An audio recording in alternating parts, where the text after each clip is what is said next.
Then, have you ever experienced a sense of confinement? Then a feeling of being trapped within the confines of your own existence?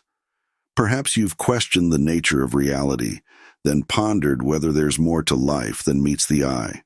Then these sentiments, though often dismissed as mere fleeting thoughts, may actually hold deeper significance.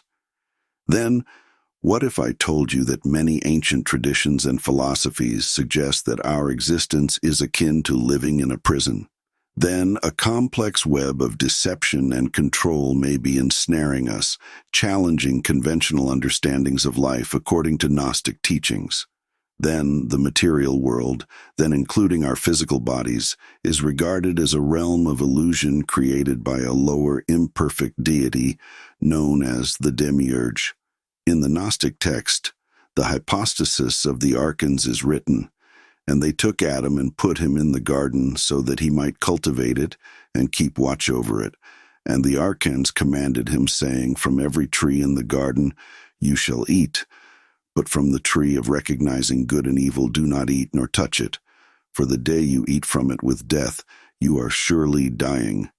Then this passage highlights the theme of imprisonment within the material realm and the imposition of restrictions by the archons, who seek to maintain control over humanity. Then Gnosticism posits that true liberation can only be attained through gnosis, then or spiritual knowledge, which allows individuals to transcend the limitations of the material world and reconnect with their divine music origins. Then central to the concept of escaping the soul trap is the understanding that our reality is governed by unseen forces and entities that have shaped the course of human history for millennia. Then these entities, whether described as extraterrestrial beings or higher dimensional intelligences, then are believed to have manipulated human civilization to serve their own agendas, then from genetic alterations to the establishment of societal structures designed to perpetuate control. Their influence permeates every aspect of our existence. The philosopher Plato once wrote that we can easily forgive a child who is afraid of the dark. The real tragedy of life is when men are afraid of the light. This poignant statement reflects the idea that humanity's greatest fear lies not in the unknown darkness, but in the blinding truth of our own divine nature. Then we are repelled by this fear, for fear of facing reality. Then a reality obscured by deception and illusion. To illustrate this concept, consider the allegory of the cave from Plato's Republic. Then, in this allegory, prisoners are chained inside a cave facing a blank wall, then upon which shadows are projected by objects passing in front of a fire behind them. Then these prisoners mistake the shadows for reality.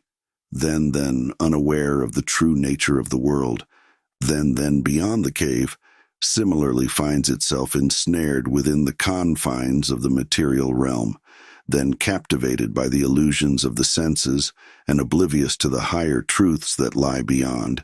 Then, but perhaps the most insidious aspect of the soul trap lies in its ability to deceive us into perpetuating our own enslavement through the guise of spiritual teachings and societal norms. Then we are led to believe that our experiences in this life are part of a greater cosmic plan, a cycle of reincarnation intended to facilitate spiritual growth. Then yet, upon closer examination, this narrative reveals itself to be a carefully crafted illusion designed to keep us bound to this reality indefinitely. It is only by awakening to the truth of our existence and breaking free from the chains of our own ignorance that we can hope to escape the prison of the flesh and reclaim our divine birthright as beings of light. In our modern era, the mechanisms of the soul trap have evolved alongside advancements in technology, presenting new challenges to those seeking liberation. The proliferation of digital technologies, then from social media platforms to artificial intelligence, then has ushered in an era of unprecedented connectivity and control.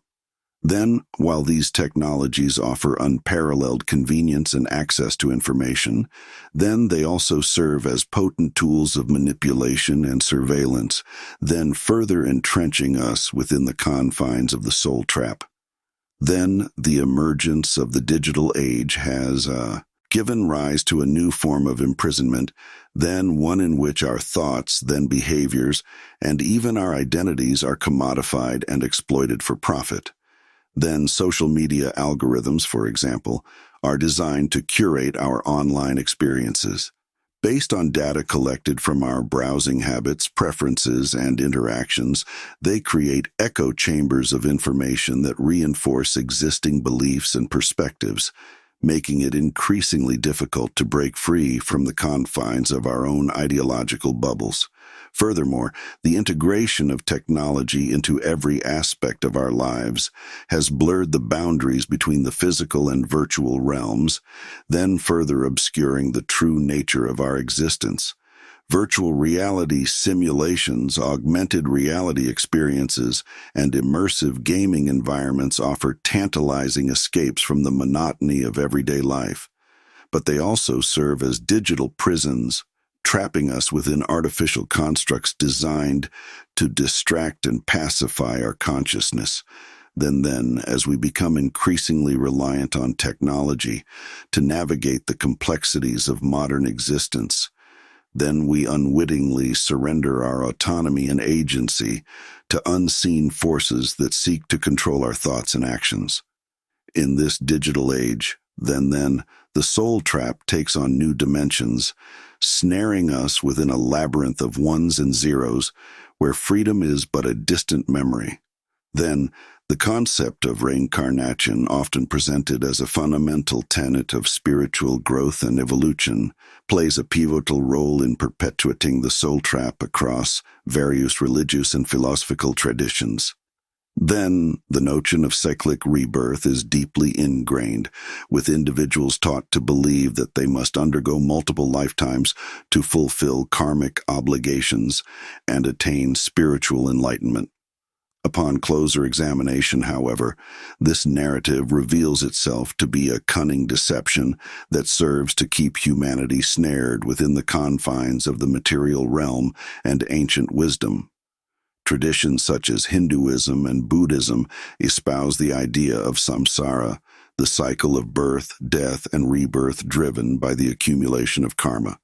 Then, according to these teachings, individuals abound on the wheel of samsara until they achieve moksha or jnana, a state of liberation from the cycle of reincarnation, while the pursuit of spiritual liberation is indeed noble. Then the belief in reincarnation as a necessary step on the path to enlightenment serves to perpetuate the illusion of separation and suffering, then further entrenching us within the soul trap. Those who seek to maintain power and authority over others often use the concept of reincarnation to control them.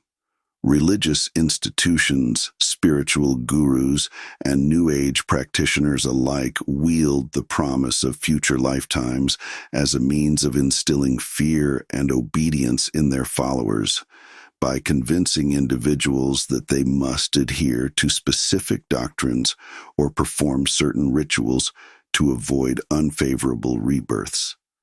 These authorities effectively perpetuate the cycle of servitude and submission, but in reality, the idea of reincarnation as a tool for spiritual evolution is a clever ruse, a carefully crafted illusion designed to keep humanity trapped within the confines of the material realm. True liberation lies not in the endless cycle of birth and rebirth, but in the realization of our inherent divinity and the rejection of the false narratives that seek to imprison us. In order to transcend the soul trap and reclaim our rightful place as sovereign beings of light, we must break free from reincarnation.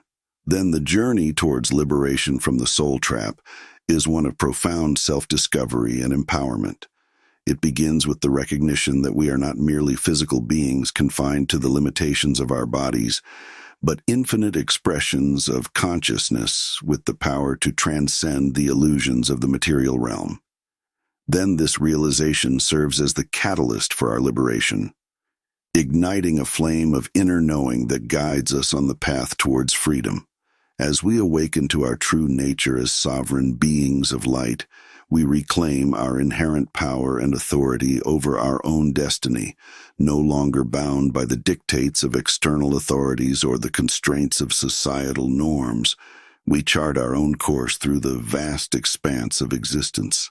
Guided by the wisdom of our inner selves, we can navigate the complexities of soul traps with greater awareness and understanding. Central to the process of liberation is the cultivation of discernment. Then, the ability to distinguish truth from illusion, wisdom from deception in a world shrouded in darkness and deceit. Discernment acts as a shield protecting us from the myriad traps and snares that seek to ensnare our consciousness. By honing our discernment, we become adept at navigating the treacherous waters of the soul trap, avoiding pitfalls that would otherwise hinder our progress towards liberation. Furthermore, the journey towards liberation requires courage and resilience in the face of adversity as we confront the illusions of the material realm and dismantle the structures of control that seek to bind us. We may encounter resistance and opposition from those who seek to maintain the status quo. Yet it is through these trials and tribulations that we strengthen our resolve and reaffirm our commitment to freedom. With each obstacle overcome, overwhelmed by the tribe,